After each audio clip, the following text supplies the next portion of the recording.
It's time for another warm-up review. Let's get going. What condition is suggested by each of the following statements? First, we have a lens-shaped lesion on head CT. Think of an epidural hematoma. No milk production in the postpartum period. Think of Sheehan syndrome. Pigmented hamartomas in the iris. These are the Lisch nodules of neurofibromatosis. Howell-Jolly bodies. Those are going to be DNA remnants seen in asplenia. Cancer associated with asbestos, so this is both malignant mesothelioma, also bronchogenic carcinoma. Next, we have owl's eye inclusions. Think of CMV, but if you have owl's eye nucleus, those are going to be the Reed-Sternberg cells seen in Hodgkin lymphoma. And then you have owl's eye protozoan. That's going to be Giardia lamblia. Next, which enzyme is deficient in PKU? What are the symptoms? So the enzyme is phenylalanine hydroxylase, and the symptoms include musty body odor, growth retardation, intellectual disability, seizures, eczema, and fair skin. Next, what is the precursor molecule of ACTH synthesis? So it's the pro-opiomelanocortin, or the POMC. All right, guys, that brings us to the end of the warm-up. Let's get to the video. Hi, I'm Dr. Jennifer Shuford. Welcome back. Let's shift gears now and discuss fungal infections. One basic thing about fungi is that they come in different forms. There are some fungi that only grow as mold, which have hyphae and look kind of fuzzy on an agar plate, and others that grow only as yeast, those that exist primarily as a unicellular form. Then there are some that grow as a mold or a yeast, depending on what temperature they're incubated. These are called dimorphic fungi.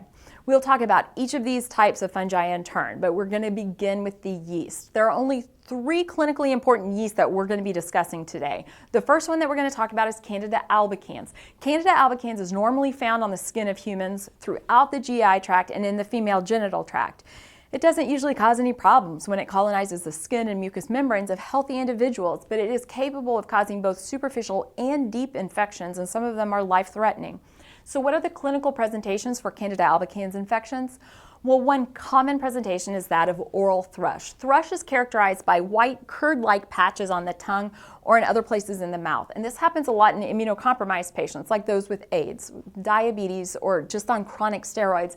But it can also be seen in neonates and in people who take inhaled steroids, like asthmatics. In neonates, you frequently see white cottage cheese-looking stuff in their mouth. Now, don't be fooled by old milk looking like thrush. One trick you can do is just take a little bit of gauze and try to gently rub the area, and if it rubs right off, then it's milk, and if it stays on, then it's thrush.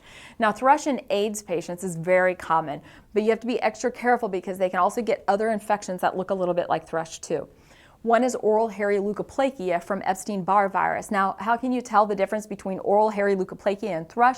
Well, oral hairy leukoplakia is often white patches on the side of the tongue, whereas thrush covers the top of the tongue and may cover other parts of the mouth as well. Another way to tell is that oral thrush can be scraped off. You can take a tongue depressor and try to scrape off thrush, and if you do, it'll come off and leave an area of raw bleeding mucosa behind. But you're not going to be able to scrape off oral hairy leukoplakia. It's going to stay put on the lateral tongue. Now, Candida albicans can also cause esophagitis, which is like thrush of the esophagus. This usually only happens in AIDS patients or in patients with leukemia or lymphoma. Symptoms include painful swallowing, substernal chest pain, and a feeling of obstruction when they're trying to swallow. This condition usually only happens in severely immunocompromised people, so you also have to worry about CMV and herpes esophagitis when they have symptoms like this. Okay, now what else can Candida albicans cause? Well, vulvovaginitis is a very common one, especially in diabetic patients or in women who have just taken antibiotic therapy. It's estimated that about 75% of women will experience at least one episode in their life. Some female patients will request an antifungal medication every time they take an antibiotic because they think that they're going to get Candida vaginitis or a yeast infection every time they take an antibiotic. So what are the symptoms? The most common symptom is severe itching. It can also cause a lot of edema and discomfort as well as vaginal discharge. Now, try to remember what Candida vaginitis is associated with. It's associated with an acidic environment. This is different from some other vaginal infections that raise the pH, which we talk about in another lecture. All right, so Candida albicans is also a cause of diaper rash. And what do you see with Candida albicans diaper rash? Well, you see an erythematous area of skin, which may look kind of shiny or a little eroded, and the edge of the red area may have kind of a jagged edge. The important thing to remember about candidiasis is that you will also get some satellite lesions. Satellite lesions are smaller areas of inflammation, sometimes pustular, that occur outside of the larger central area of the lesion. This is one easy way to tell if it's Candida albicans diaper rash. Sometimes a diaper rash is just a simple irritant dermatitis, but this usually has a smoother border and there should be no satellite lesions. You can also have a similar candidal skin infection underneath the breasts or in skin folds of obese patients. This is called intertrigo. Again, you can see the erythematous central lesion and then these little satellite lesions around it. So what else can Candida albicans cause? Well, remember that we said Candida albicans can cause superficial and deep infections. So let's talk about some of the deep infections. Sometimes Candida albicans can get into the bloodstream and cause bloodstream infection. Two cases where this occurs are in people with central lines and in drug users. In both cases, it's because the Candida that normally colonizes the skin enters the circulation through a break in the skin and can easily multiply in the bloodstream. Once it's in the bloodstream, it can affect the liver, the spleen, the kidneys, the brain, the inside of the eye, called endophthalmitis, or the heart valves, endocarditis. So Candida albicans can cause endocarditis in IV drug users. Do you remember a bacteria that we've talked about in the past that's associated with IV drug use and endocarditis? Well, Staph aureus is the one that's famous for it, but okay, back to deep infections with Candida albicans. Candida albicans can disseminate, causing abscesses in multiple organs, and in some cases, widespread skin lesions. This is a scary situation with a really high mortality rate. Usually patients have to be really sick or really immunocompromised in order to get that extreme level of candidiasis. Oftentimes we see it in organ transplant patients or in oncology patients. And one final manifestation of Candida albicans disease is chronic mucocutaneous candidiasis, which is just a chronic infection of the mucous membranes, the skin, hair, nails too, despite what should be adequate therapy, and this usually results from an inherent immune deficiency. Let's talk about diagnosis. Candida albicans will grow in standard blood culture bottles. So a bloodstream infection can be diagnosed with standard blood cultures. If yeast start to grow in a blood culture or a tissue culture, one way to tell if it's Candida albicans is to look for germ tubes. When Candida albicans is placed in serum, it will develop germ tubes or small projections from the side of the cell within 90 minutes. So this is a pretty cheap and easy way to get a preliminary diagnosis. Now, as to treatment, what do we do for these types of Candida infections? Well, the treatment for superficial skin infections can include nystatin or a topical azole like clotrimazole or an oral azole like fluconazole. For thrush, we can use topical treatment with nystatin swish and swallow, but we usually opt for oral fluconazole. For the serious systemic infections, we would use fluconazole for patients with a normal immune system. In really immunocompromised patients, we often start with amphotericin B formulation or an echinocandin like micafungin. Next, we're moving on to Cryptococcus neoformans. Now, this is our second clinically important yeast. It used to be a rare cause of disease in humans, but as the number of immunocompromised people increased, so did the incidence of cryptococcal disease in humans. So the most important thing you need to remember about Cryptococcus is cryptococcal meningitis, especially in AIDS patients. So if you get a question about an AIDS patient who has meningitis, the first thing you need to think about is Cryptococcus. Now, Cryptococcus is a heavily encapsulated yeast that reproduces by narrow-based budding. Cryptococcus is found in soil and in pigeon droppings. It can be cultured on most bacterial and fungal media, and is often cultured on Sabarodes agar, which is widely used for growing fungus. One important way to diagnose Cryptococcus in the lab is by the use of India ink, which will stain everything except the cryptococcal polysaccharide capsule, leaving an area of clearance around each organism. This can be used on CSF as well as other specimens. There's also a test to detect cryptococcal antigen that can be used with CSF and serum. This test is more sensitive and specific than the India ink test, and therefore it's more widely used. The latex agglutination test can detect polysaccharide capsular antigen and is more specific, so we use that for diagnostic purposes as well. Another good buzzword to be on the lookout for is soap bubble. So if imaging shows a soap bubble lesion in the brain, you want to think about cryptococcal meningoencephalitis. Treatment for cryptococcal meningitis begins with a combination therapy, combination of amphotericin B and flucytosine, and then it's followed by single therapy fluconazole. Next, let's move on to Pneumocystis jirovecii, our third clinically important yeast. This used to be classified as a protozoan, but now it's considered a yeast. It also used to be called Pneumocystis carinii, but now they've changed the name to jirovecii. So it's all very confusing, but we still will call the disease PCP many times for pneumocystis pneumonia, even though we're now referring to pneumonia that is caused by Pneumocystis jirovecii. Anyway, PCP is a diffuse interstitial pneumonia. We've talked about some bacteria that can cause interstitial pneumonia, one of the most common being mycoplasma. This organism causes atypical pneumonia or walking pneumonia, which is often not as severe as other bacterial causes of lobar pneumonia. But PCP is different. Although it begins as a subacute interstitial pneumonia, Pneumocystis jirovecii can develop into a very serious, even fatal pneumonia. Now, most infections that occur as a result of inhaling the Pneumocystis organism are asymptomatic, unless that infection occurs in an immunocompromised patient. And although it's usually associated with AIDS, it can occur in any immunocompromised state. As for diagnosis, be aware that it can be identified in tissue and in bronchial lavage by a silver stain. Chest imaging in pneumocystis pneumonia usually shows a ground glass appearance of interstitial infiltrates. Treatment is with trimethoprim sulfa, also known as Bactrim or Septra. Begin with IV and then transition to oral. And if there's sulfa allergy, you can use pentamidine or clindamycin plus primaquine, which is an off-label use, but it's included in all the published treatment guidelines. And if the pneumonia is severe, defined by causing a room air PO2 of less than 70 or an AA gradient greater than or equal to 35, then you need to start prednisone in addition to the trimethoprim sulfa. And just as a reminder, when do you want to start PCP prophylaxis in your HIV patients? Do you remember? You start it when the CD4 count falls below 200. So remember, a CD4 count of less than 200 is the cue to start trimethoprim sulfa prophylactically to prevent Pneumocystis jirovecii pneumonia. Next, we are moving on to the molds. And the first clinically important mold is Aspergillus fumigatus. It can cause a whole range of problems in humans. It can cause allergic reactions such as allergic bronchopulmonary aspergillosis, or it can be a colonizer and result in a big fungus ball or an aspergilloma in a lung cavity. So if you hear the word fungus ball, think about Aspergillus.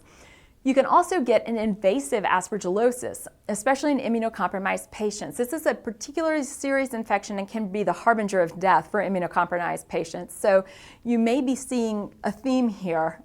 A lot of these fungal infections tend to be seen in immunocompromised folks. These fungi are really prevalent in our environment, but a healthy immune system knows what to do with them. Aspergillus is ubiquitous in our environment and is present around the world. It's in the soil, it's in the air, it's in the water, it's in food. For being so prevalent, it's remarkable that we don't see more problems with it. But Aspergillus and many of the other fungi rarely cause significant problems for an immunocompetent host. But it's a different story for immunocompromised folks. For diagnosis, Aspergillus can be grown on culture and display narrow septate hyphae that branch at acute angles. Now, this is a good thing to remember because it loves to show up on tests. Aspergillus hyphae branch at acute angles. So these angles of the hyphae are about 45 degrees. So think of A for Aspergillus and remember acute angles in Aspergillus. Acute angles in Aspergillus, all A's. Again, this is not a dimorphic fungi. It is a mold. Treatment is with voriconazole or a lipid formulation of amphotericin B. Moving on to mucor and rhizopus. These are clinically important molds that cause mucormycosis. These fungi are also ubiquitous in the environment and usually only cause invasive disease in severely immunocompromised patients, in diabetics, and in trauma patients. Now, these are molds with broad, irregularly shaped non-septate hyphae branching at right angles. So one memory tool that you can use is that mucor. If you take that M in mucor and you kind of turn it upside down, it makes a W for wide. So mucor is wide. Remember that these are going to have irregularly shaped, broad, kind of empty looking non-septate hyphae that branch at about 90 degrees. Remember to turn that M for mucor, just turn it upside down and get the W for wide.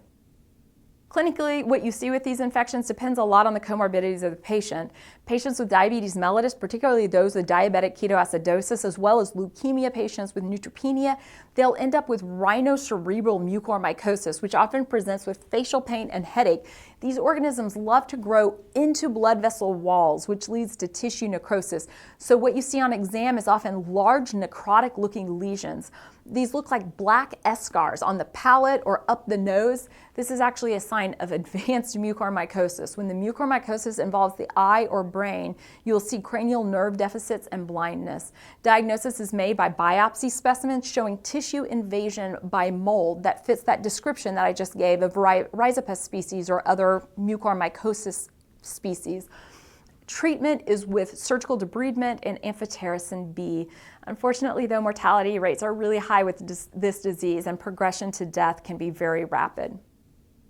We can also talk about fungal infections by site of infection. So let's talk about fungi that cause skin infection, also called dermatophytes. And then we'll talk about the systemic mycoses. So when we're talking about dermatophytes, there are a handful of organisms that will infect different locations on the skin, leading to different diagnoses. If you look at your study guide, it says, what are 4 molds that are considered dermatophytes? The 3 main ones are the genera Trichophyton, Microsporum, and Epidermophyton. And there's also one called Malassezia furfur, which we'll cover separately. So if you see a fungus identified with one of these 4 names, think of a dermatophyte causing a superficial infection. Some of these organisms are found primarily on humans and some in the soil, and some have animal reservoirs. Of the ones with animal reservoirs, Microsporum canis is the most prevalent, and this one can be transmitted from either a dog or a cat to a human. People like to talk about this one a lot, but in reality, the dermatophytes that are spread from human to human are the most common causes of dermatophytoses. Then the next question says, what infections are commonly caused by dermatophytes? Well, there's tinea pedis, which is on the feet, so that's athlete's foot. There's tinea cruris, which is in the groin, commonly called jock itch. There's tinea corporis, which is on the body. And there's tinea capitis, which is on the head. Now, when it's on the body or on the head, we typically call it ringworm. These tinea infections are often pruritic and have a central clearing which resembles a ring. The term ringworm refers to this ring shape of a dermatophytosis. It is not a worm. It is just a dermatophyte infection. Now, you may see fungal hyphae on skin scrapings or on hair samples, and sometimes you can see spores. And sometimes you just have to send the sample to the lab for culture in order to get your diagnosis. Simple cutaneous dermatophytoses, these can usually be treated with topical terbinafine or azoles. Extensive skin infections are those that involve the scalp and hair, sometimes require oral therapy with terbinafine or an azole, which are off-label but widely accepted uses. And then there's one more type of tinea, which is tinea unguim. And that's a dermatophyte infection of the nails. We also call that onychomycosis. It's a very common problem and it's very difficult to treat. The same organisms that we just talked about are also implicated in this infection. It's usually Trichophyton rubrum, but the infection is it's located in the nail plate. With onychomycosis, you get thickened, discolored nails. People get embarrassed by these when they come in to see you. It's often a cosmetic complaint if it just involves the toenails, but when it involves the fingernails, it can really impact people's careers and their social lives, and it becomes a very big deal to them. So now the treatment for onychomycosis is a lot more intense than what we see with other superficial fungal infections. Topical treatments just don't work very well for these infections. You really need to treat this orally. Recommended treatment for onychomycosis includes terbinafine or itraconazole, and fluconazole is also recommended in treatment guidelines for off-label use in this condition. Fingernails will clear a little bit faster than toenails, but we're still talking about 6 weeks to 6 months of therapy for fingernails and 12 weeks to 12 months of therapy for toenails. There's a topical nail lacquer that's available that has about a 30% effectiveness, but the oral agents report a 50 to 80% effectiveness, so you can see the difference there. And then the other kind of tinea that you should know about is called tinea versicolor, which typically is caused by the dermatophyte Malassezia furfur. Malassezia furfur is a lipophilic yeast that causes hypopigmented and occasionally hyperpigmented patches on the body. It's usually affecting only the trunk and the proximal limbs. The hypopigmented areas begin as these round macules that may coalesce to form larger areas with scaling plaque, though they're usually not very pruritic. Now, I'm from the South, you might be able to tell that, and we would always see that at swimming pools in the summer, most of the time on the trunk and the shoulders, and people get these little areas of hypopigmentation. And so most of the time people get really tanned, except in these people with tinea versicolor, and they have hypopigmented spots over their shoulders and upper back. Treatment is usually with a topical azole or with topical selenium sulfide, like seen in Selsun Blue shampoo. Oral azoles are also recommended in treatment guidelines, but it's an off-label use. When you look at this on a KOH prep of a skin scraping, you see a spaghetti and meatball appearance. Now this may actually show up on your test. If you hear spaghetti and meatball appearance, you definitely want to think of Malassezia furfur causing tinea versicolor. All right, that's it for the first part of fungal infections. Now, why don't you pause that video, go through the end of session quiz, and then turn back on your video so we can go through the answers together. All right, let's go through these answers. First question, which fungus matches each of the following statements? Causes diaper rash. That's Candida albicans. Opportunistic mold with septate hyphae branching at 45-degree angle. That's Aspergillus. Opportunistic mold with irregular, non-septate hyphae that branch at wide angles. That's either Mucor or Rhizopus. Causes thrush in immunocompromised patients and vulvovaginitis in women. That's Candida albicans. Known for causing pneumonia in AIDS patients is Pneumocystis jirovecii. Yeast known for causing meningitis in AIDS patients is Cryptococcus. What's the appearance of KOH stain scraping in a patient with tinea versicolor? Malassezia furfur is the yeast seen in tinea versicolor, and remember that this has a spaghetti and meatball appearance. When should pneumocystis pneumonia prophylaxis begin in HIV patients? You start it when the CD4 count falls below 200. So remember, a CD4 count of less than 200 is the cue to start trimethoprim sulfa prophylactically to prevent Pneumocystis jirovecii pneumonia. And that's it for the quiz. So let's go over these rapid fire facts. Treatment for oral candidiasis, typically topical switch and swallow nystatin or oral fluconazole. The most common opportunistic infection in HIV patients is Pneumocystis jirovecii pneumonia. Prophylaxis for pneumocystis pneumonia in AIDS patients is trimethoprim sulfa. Treatment for systemic candidiasis, fluconazole in immunocompetent patients, or amphotericin B or echinocandin in immunocompromised patients. And that's the end of our end of session quiz, and that's it for our part one of our mycology video. I'll see you next time.